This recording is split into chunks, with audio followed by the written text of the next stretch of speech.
Buenas tardes.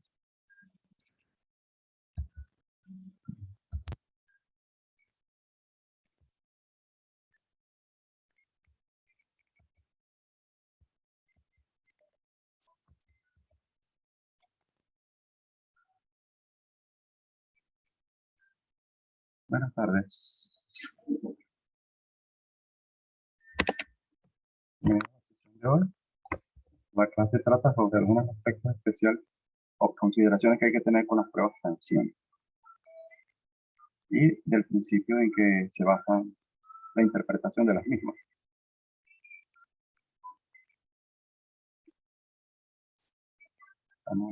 Esta es bastante larga, así que vamos a comenzar rápido.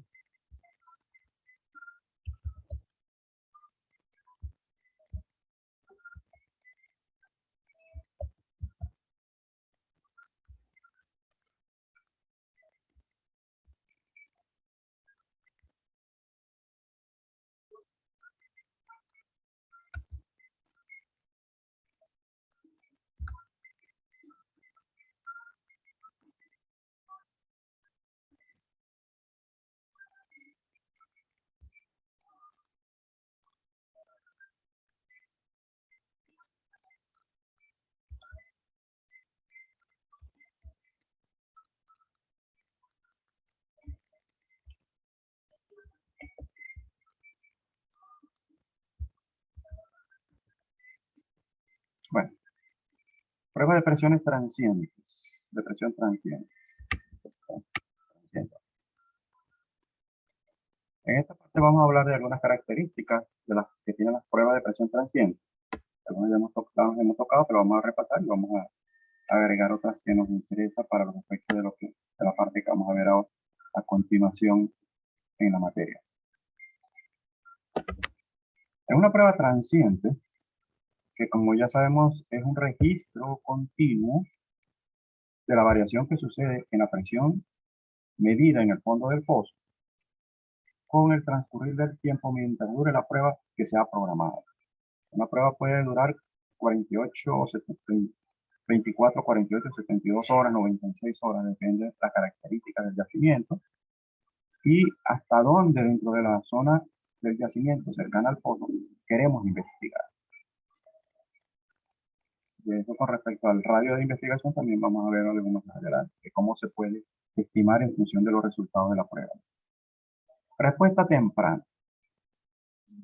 En una prueba de presión transiente podemos esperar una respuesta temprana que se corresponde a la investigación de la condición del pozo y los efectos de almacenamiento y la zona cercana al pozo, o sea, la posibilidad de efectos de daño, si hay fracturas, ¿okay?, producto de un fracturamiento hidráulico.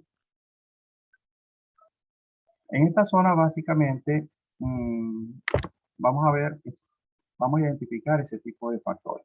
El efecto de daño, el efecto de almacenamiento. Entonces más adelante con las pruebas veremos las ecuaciones para determinar el efecto de daño.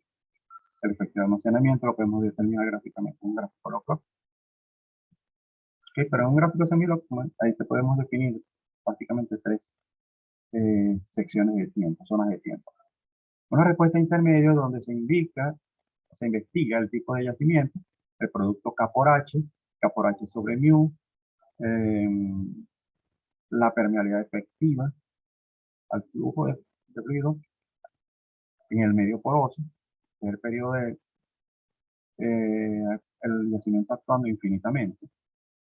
Y una respuesta tardía donde pudiéramos estar observando de ser eso, así efectos de límite, bien sea asociados a fallas, a contactos de fluidos, ¿okay?, cambios de fases de la roca.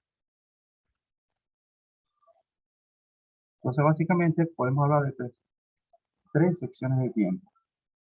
E inclusive dentro de la primera sección se pudiera hablar de dos secciones separadas. Uno, lo que es el pozo como tal, que es el efecto de almacenamiento, y otro, el periodo en la zona cerca, lo que es la parte cercana al pozo, que es lo del tubo.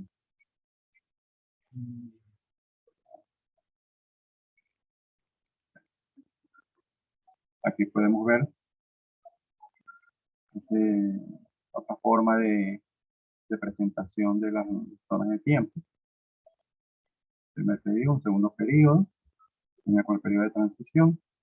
Entonces podemos ver fractura, penetración parcial, efecto de penetración parcial, fisuras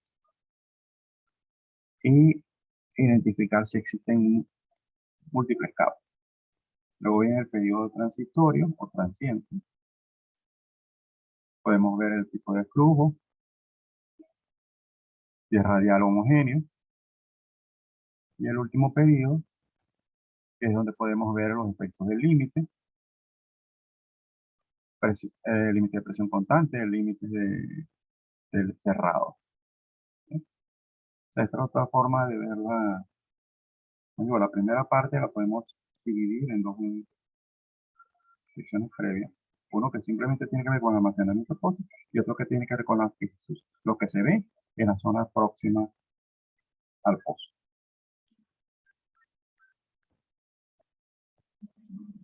El diseño de una prueba de presión tiene que considerar esos posibles etapas de tiempo, esos efectos de tiempo. Y para eso tenemos variables claves. La respuesta de presión se compone de diferentes partes. Entonces, para la duración de la prueba tenemos que conocer cuáles son esos parámetros. Normalmente lo vamos a estimar en base a la información petrofísica. Pero una vez que tengamos una prueba de presión transiente, vamos a tener valores en función del comportamiento real. Pero para los efectos preliminares de práctica de la parte de planificación, podemos trabajar con valores provenientes de la parte petrofísica. Entonces, para los pruebas, la parte de los diferentes periodos de tiempo de una prueba, dependen de la movilidad, K sobre μ, la capacidad de almacenamiento, pi y UCT,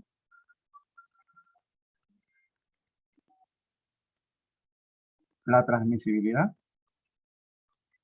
o capacidad de flujo, K por H, y que son independientes de la tasa de flujo. Son propiedades de la roca, pero tienen mucho que ver con la capacidad de movimiento. El tiempo de la duración de la prueba debe ser lo suficientemente largo para que alcance a ver la respuesta que quiero. Si quiero ver nada más hasta periodo transitorio o el yacimiento actuando infinitamente, tengo que establecer más o menos eso como mi límite de tiempo. Si quiero observar los límites de la zona del yacimiento, tengo que extender mucho más el periodo de tiempo. Ahora, ¿cómo puedo yo lograr eso? Es a través del cambio de la tasa de flujo. Entonces, el cambio de tasa de flujo debe ser lo suficiente, de una magnitud tal que permita causar un disturbio de presión que se pueda observar eso. Cuando se quiere observar distancias muy largas, posiblemente vamos a tener que recurrir a pruebas multitasa. ¿Por qué? Porque cada cambio de tasa de flujo crea un disturbio y el disturbio final es la sumatoria de los disturbios parciales. Entonces, normalmente cuando quieres observar efectos en áreas muy extensos, normalmente pudieras trabajar más con la parte de pruebas multitasa, isocoronales o...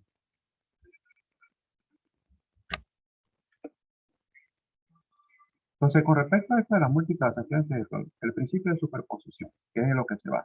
¿Por qué puedo yo hacer eso para tratar de ver un poquito más allá? La respuesta del sistema a un número de perturbaciones es exactamente igual a la suma de las respuestas para cada perturbación. Es decir, si yo causo una sola perturbación, ese va a tener un efecto hasta que se diluye. Pero cuando causo varias perturbaciones, el efecto global que tengo es la sumatoria de todas las perturbaciones, por lo cual me da una extensión mayor de zona afectada. Este principio aplica exclusivamente en sistemas lineales en el sentido matemático. Sin embargo, esto incluye la mayoría de las funciones de respuesta comúnmente encontradas en el análisis de pruebas de presión. O sea, la respuesta de yacimiento demuestran que esto se cumple. Esto es cuando hablamos de flujo radial, cuando hablamos de fracturas inducidas, o sea, situaciones que se presentan en el yacimiento se pueden observar cuando a través de estos mecanismos, utilizando el principio de superposición de los efectos. o la sumatoria de los efectos, o las perturbaciones o cambios de tasa de flujo que se puedan causar. Para ver esto, veamos el caso de consideramos la caída de presión en un yacimiento debido a la producción de los pozos B y C sobre el pozo A. ¿Sí?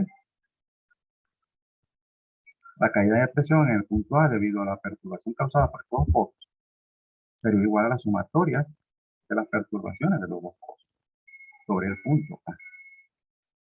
El pozo B causa una perturbación en el punto C. Pues la perturbación total sobre el punto A es la sumatoria de los dos. La caída de presión en el punto A debido a la perturbación de estos dos pozos está dada por esa ecuación que tenemos allí.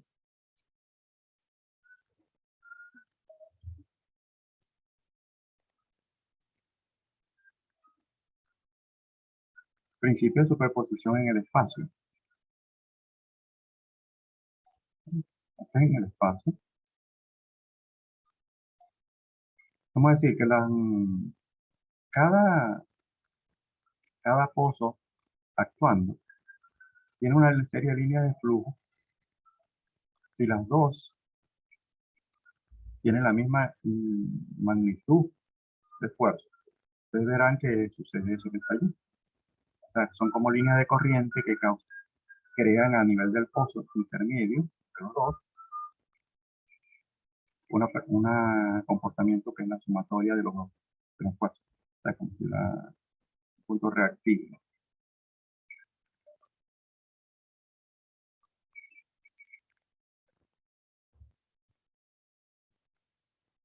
Ahora bien, este también sobre lo mismo. Si se considera que además de estar equidistantes entre sí, los pozos tienen tasas equivalentes, pero de signos contrarios, es decir, una es positiva y otra es negativa, hablemos de un pozo inyector y pozo productor. Por ende, la caída de presión en el punto intermedio sería igual a cero. ¿Por qué? Pues tendría un efecto positivo y un efecto negativo que tienden a anularse. ¿Ok? Más Q o menos Q. Los efectos son, uno restaura presión y el otro provoca la caída de presión. El inyector restaura presión, el productor reduce presión. Al final el efecto se anula. Debido a que la caída de presión causada por un pozo productor es exactamente cancelada por el aumento de la presión causada por el otro pozo, que es el inyector.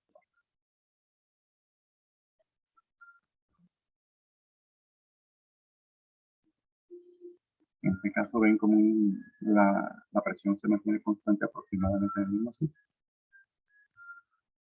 Y como las líneas de corriente funcionan, suman, o sea, formando círculos concéntricos.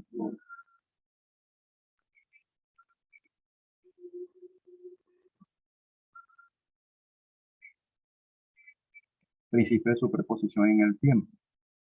Aplicación a pruebas multitask. Imaginemos por un momento que los pozos B y C se encuentran físicamente en un mismo punto. La caída de presión de los dos pozos en la misma ubicación, una con una tasa tal y otro con otra tasa tal, es idéntica a la caída de presión causada por un solo pozo que tenga una tasa igual a ¿sí? Para QA, para Q. En el caso B y C. Pero la sumatoria de las tasas de los dos. Esto es como si se reemplazaran dos bombas pequeñas por una más grande. Entonces, digamos entonces que uno de los pozos comienza a producir en un tiempo cero y el otro no comienza sino hasta un tiempo posterior al transcurso. ¿Okay? Es decir, comienza a producir a tiempos diferentes. ¿Cómo se representa esto? Ahí tenemos el pozo P comienza a producir desde cero, el pozo C comienza a producir a un tiempo después. Teóricamente tendríamos dos situaciones paralelas, pero cuando aplicamos el principio de superposición en el tiempo, lo que tenemos allí es básicamente eso que se observa. ¿Sí? Tenemos una tasa constante provocada por el pozo B y posterior a esto tenemos una tasa en sumatoria de las dos causada por la sumatoria de las dos.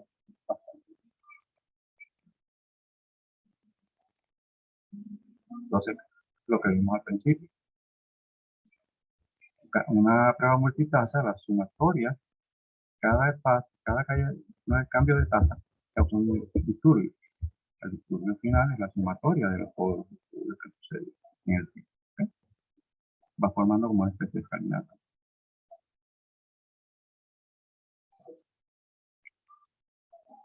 Por lo tanto, es factible generar matemáticamente una respuesta de presión al efecto causado por un pozo que produce con tasa variable. Eso es lo que se llama pruebas multitasa. Tenemos el efecto combinado de múltiples tasas de flujo. Claro, las pruebas multitasa también nos sirven para otros productos que se pueden obtener de la prueba de presión.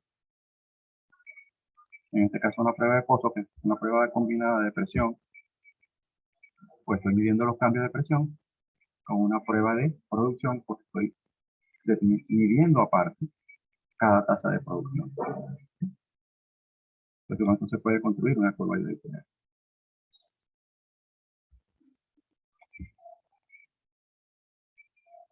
Hablando de límites y una prueba de presión transiente. ¿Okay? Los puntos negros representan los datos de la prueba de presión. La escala inferior es la escala de tiempo. Y ahí podemos ver esta escala de tiempo que estamos viendo allí.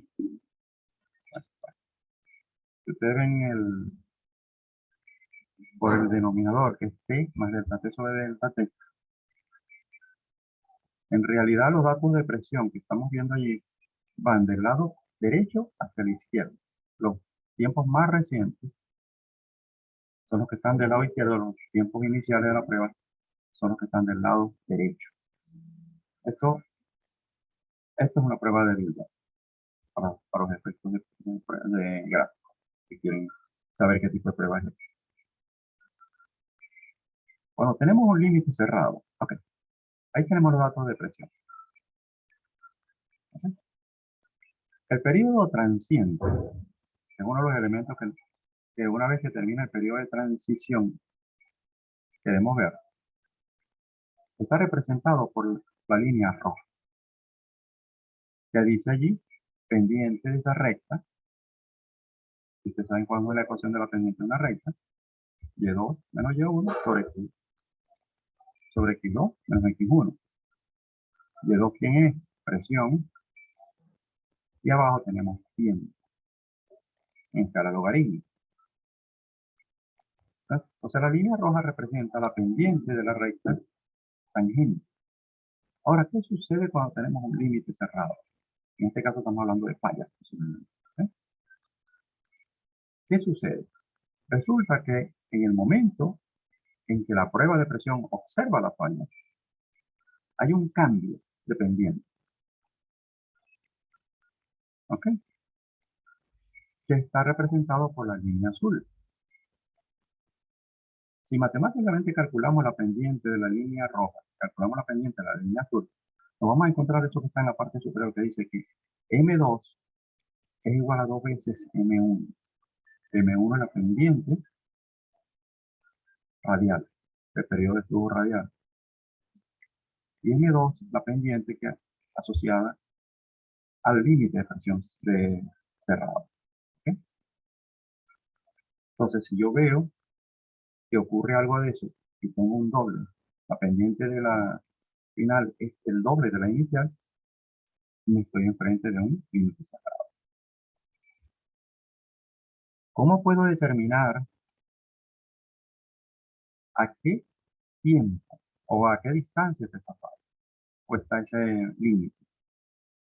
Esa expresión que está matemática que está ahí la que me permite estimar cuánto es eso, utilizando los datos de la prueba. K es la permeabilidad efectiva. La puedo determinar con la pendiente de la recta, la recta roja.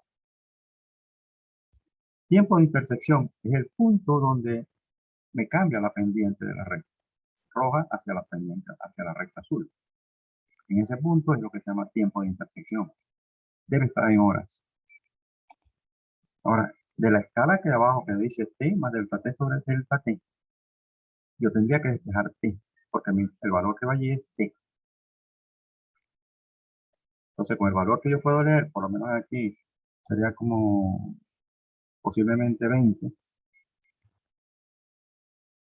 Yo tendría que hacer 20 conocido delta T, que hay una forma de expresarlo, que tiene que ver con el tiempo de producción del pozo antes de la prueba.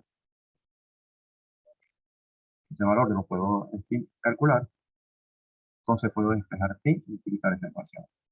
Porosidad, datos que puedo obtener del yacimiento, promedio la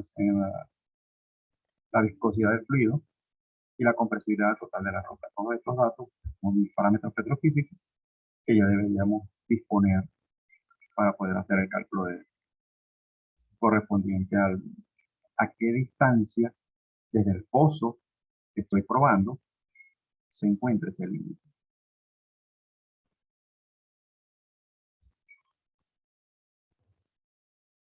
Según análisis de Matthew Brosan Hasbro, para un pozo ubicado en el centro de un área de drenaje circular o cuadrada, el mínimo valor de TDA del tiempo dimensional al límite, el tiempo dimensional por efecto de área, se observa un cambio bien definido entre comportamiento puramente transitorio y pseudoestable cuando TDA está igual a 0,1. Ahora, TDA aquí lo podemos hacer igual a esa fórmula que está ahí, 0,00264 permeabilidad por tiempo, y phi mu c y área de drenaje del yacimiento, si estoy estimando que es un área circular o un área cuadrada, utilizaría ese valor y debe ser igual a 0,1. Y de aquí puedo determinar el tiempo, ¿ok? Al cual va a ocurrir ese cambio. Es una forma de planificación. Si yo estimo que puedo conseguir un límite, el yacimiento tiene un límite, puedo aplicar esta fórmula y estimar aproximadamente a qué tiempo. Esto me serviría para planificar la prueba si quiero ver ese límite. ¿Ok?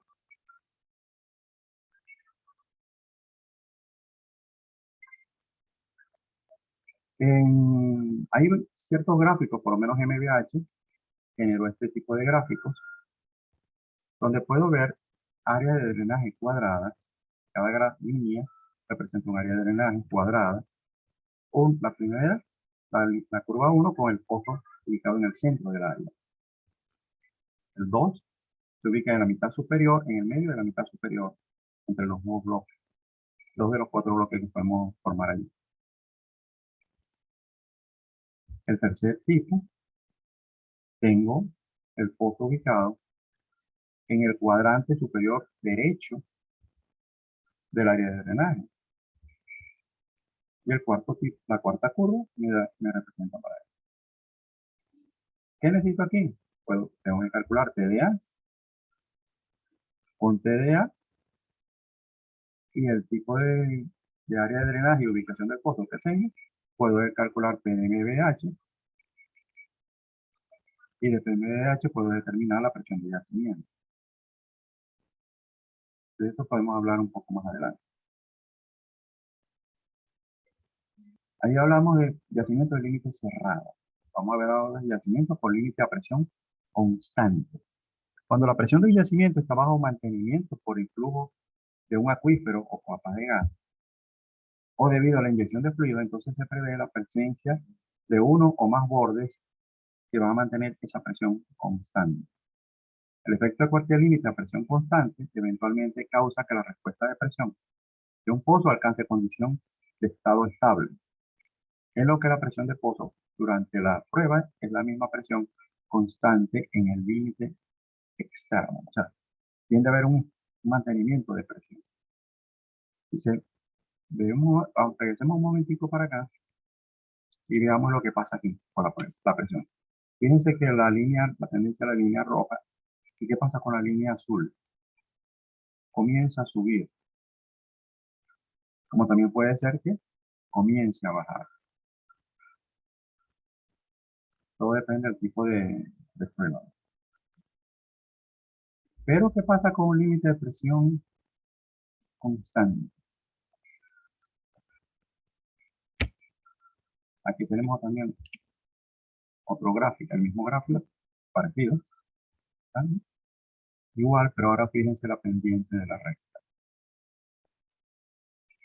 Después que observe el límite, tiende a mantenerse aproximadamente constante. Es ideal que sea una constante. O sea, una de las cosas de la naturaleza es que algo tan perfecto como eso no lo vamos a tener. Vamos a tener pequeñas fluctuaciones, pero en general la tendencia hacia dónde van los datos, ese es el promedio que vamos a trabajar. O sea, no es que vamos a continuar en línea recta, sino los puntos que se mueven en una misma dirección son los que me van a indicar lo que, y se van a mover fluctuando, no necesariamente uno es detrás del otro. ¿Sí? Perfectamente. ¿A qué distancia está ese límite? En la misma ecuación que vimos ya en la vez anterior para el límite cerrado. ¿Ok? D igual a 0,121.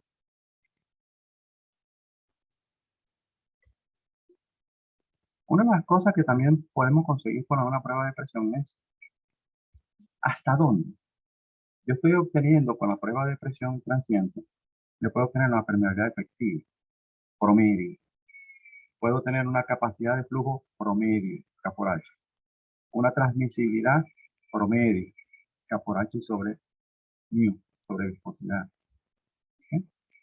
Esos valores son promedios para el yacimiento. Entonces, ¿qué área del yacimiento es esa? El radio de investigación me puede decir aproximadamente cuánto es el radio promedio investigado desde el pozo productor.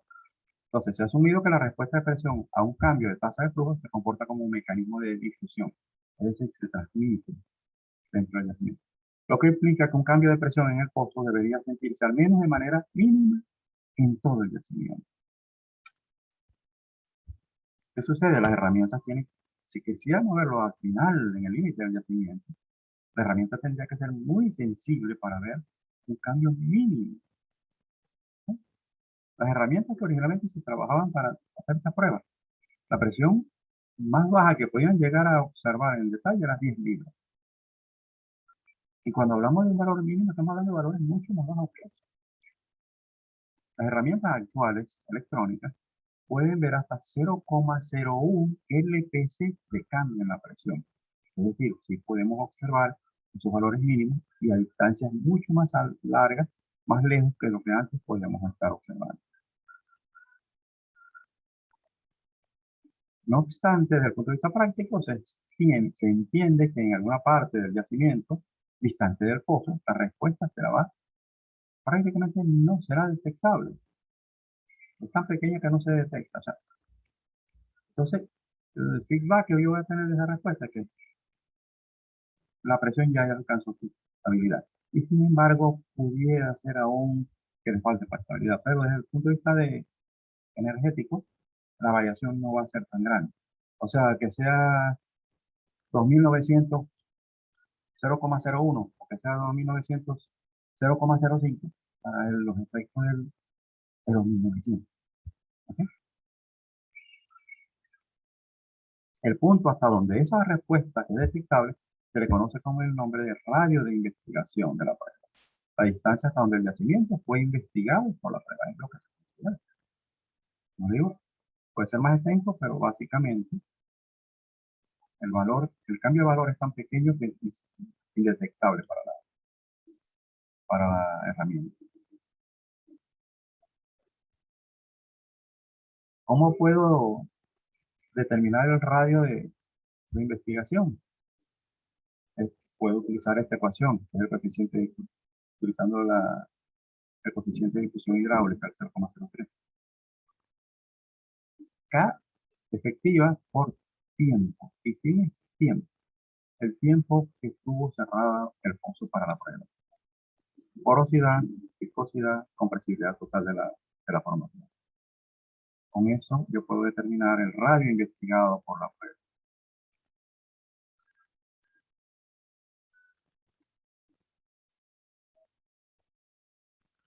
Entonces, dentro de los datos que nosotros que necesitamos obtener esto que está acá, el radio investigado. ¿Por qué?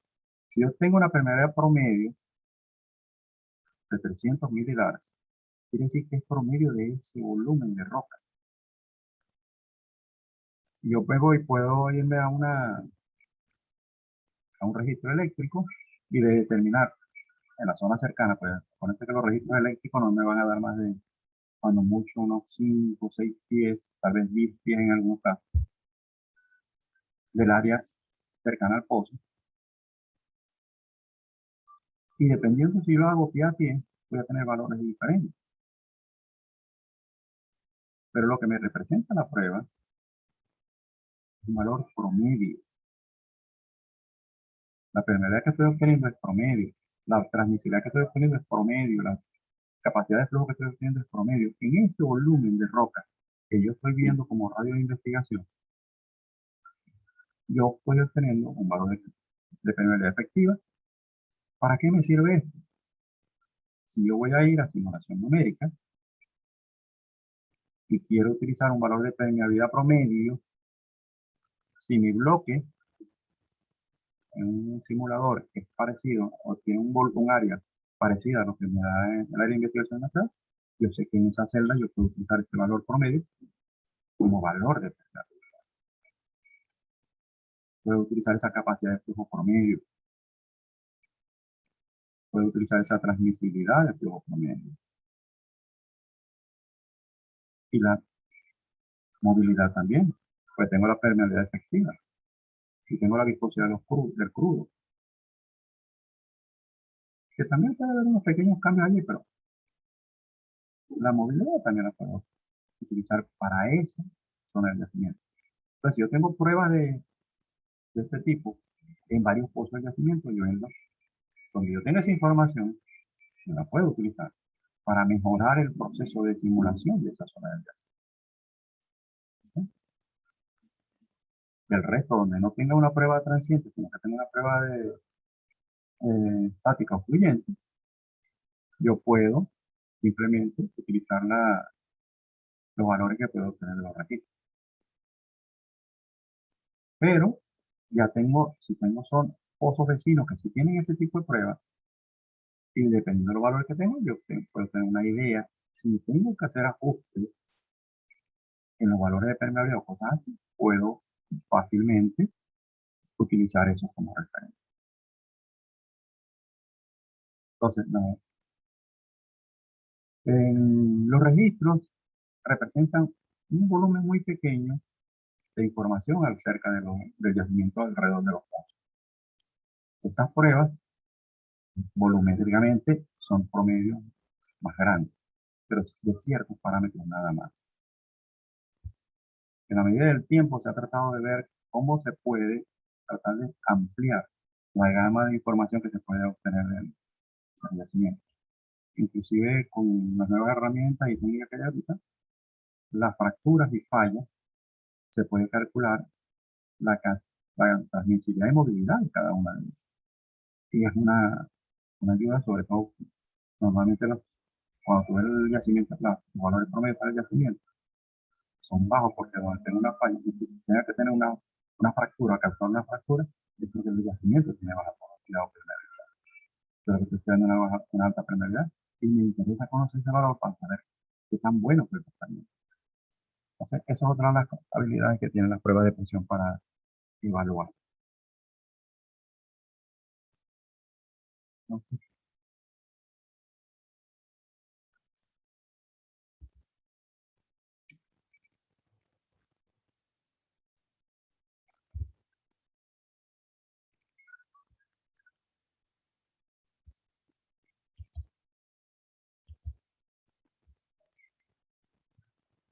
Entonces, repasando rápidamente, hablamos de la parte de lo que son las zonas de tiempo de una prueba de presión, respuesta temprana, respuesta intermedia y respuesta tardía. En este gráfico estamos viendo que la respuesta temprana la tengo dividida en dos periodos, la respuesta intermedia, periodo 3, la respuesta tardía, periodo 4. Pero aquí puedo ver básicamente qué tipo de información me puede aportar una prueba transiente para los efectos de análisis de yacimiento, características.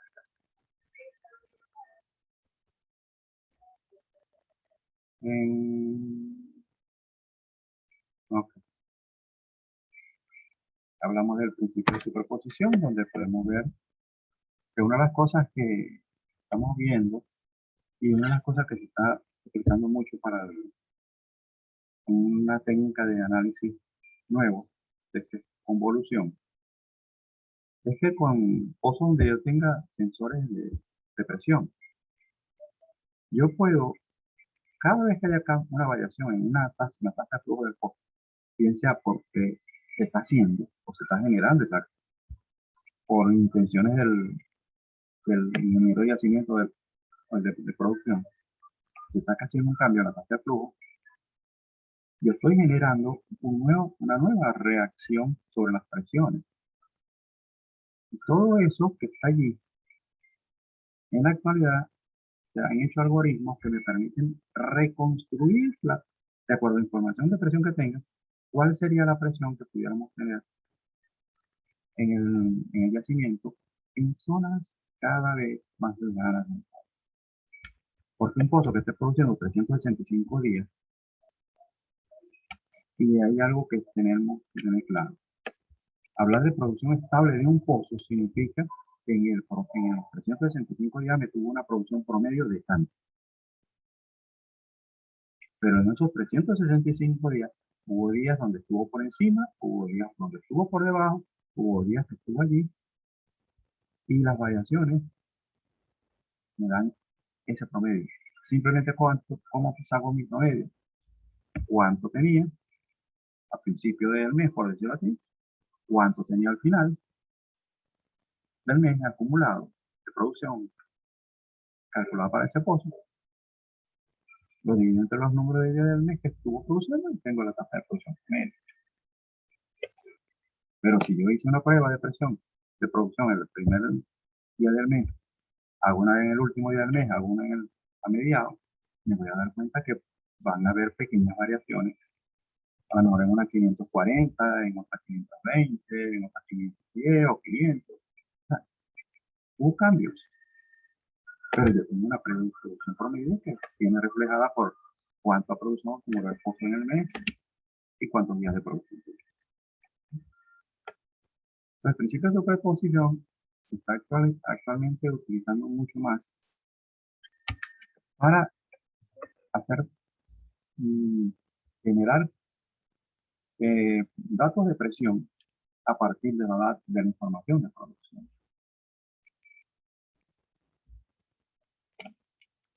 La ventaja de la entrada era la informática y la disponibilidad de computadoras mucho más poderosas ha sido esto. Que lo que antes era básicamente llevado a mano y resultaba un proceso, hacer cálculos y proyecciones de todo esto. En el tiempo y con las computadoras, tú has podido, las ecuaciones que tenías, mejorarlas a nuevos algoritmos de cálculos, efecto de derivación y todo eso, que me permiten obtener mucho más información de los datos de presión que normalmente que tenían mucho más detalle. Se pueden observar heterogeneidades que normalmente una prueba de presión no me los permitía ver, pero las pruebas actuales sí. O sea, una prueba de presión en los años 50, 60, no tenía más de tal vez 20, 30 datos de puntos de presión reportados. Había un grafiquito continuo que podía tener más allí, pero es una laminita muy pequeña y había que con un microscopio tomar datos de presión y tiempo. Los registradores electrónicos ahorita te dan un listado: tiempo, presión. Como digo, en sensibilidades de 0,01 de variación de presión. Entonces, una prueba de presión ahorita no igual. Una muy vieja podría tener 30, 40 puntos cuando tenía muchos. Una prueba de presión actualmente puede tener 200.000 puntos. Eso también genera mucho ruido y hay que también trabajar. Cuando veamos la parte derivada, que es una de las herramientas que utiliza ese tipo de información, vamos a hablar un poquito más. Ya será para mañana o pasado mañana. El principio de superposición, aplicación, en el caso de las multitasas, de cómo los cambios de producción también están asociados a cambios en la presión.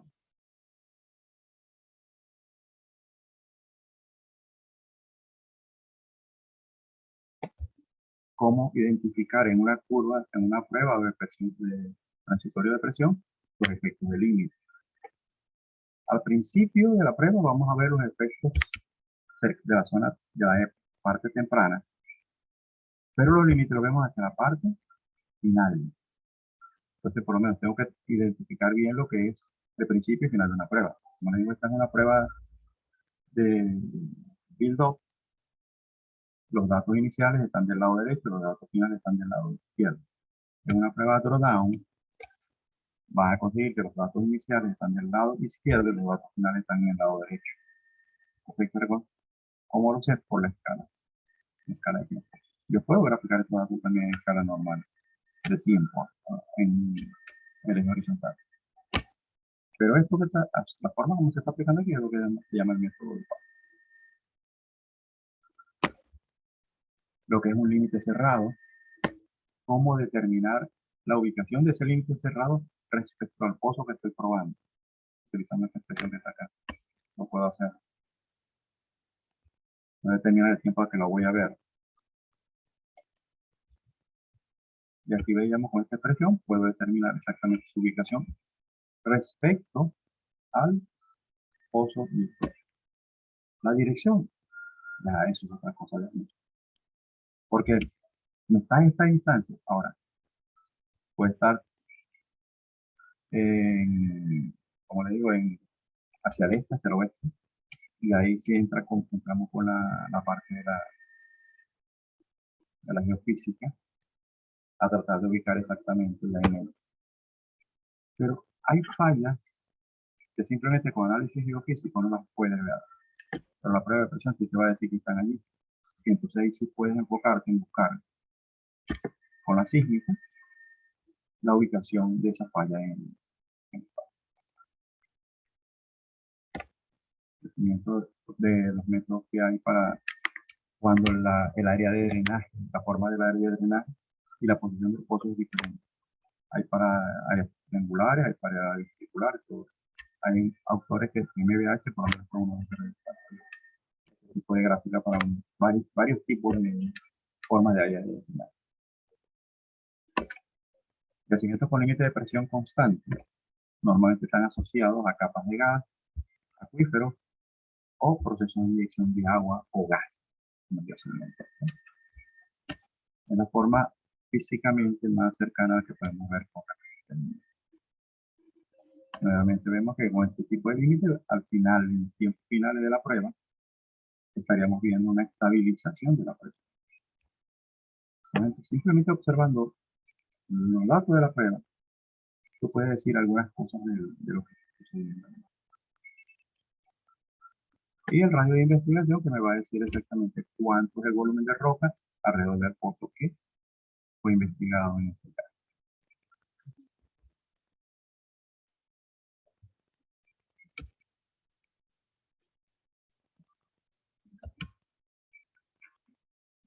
Bueno, eh, esta es lo que tenía pensado para hoy.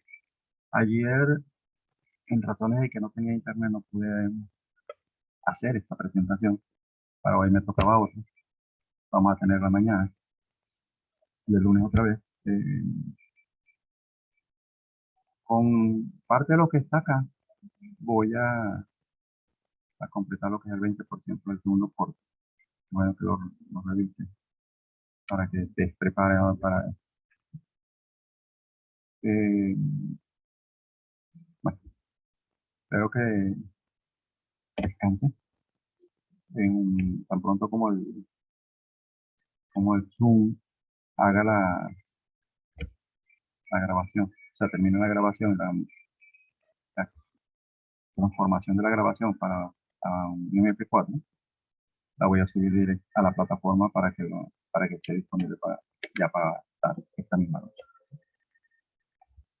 Entonces vamos a finalizar la reunión por hoy. Cualquier pregunta, pues, pueden preguntar en el grupo o el chat en la plataforma. Vamos a finalizar la reunión.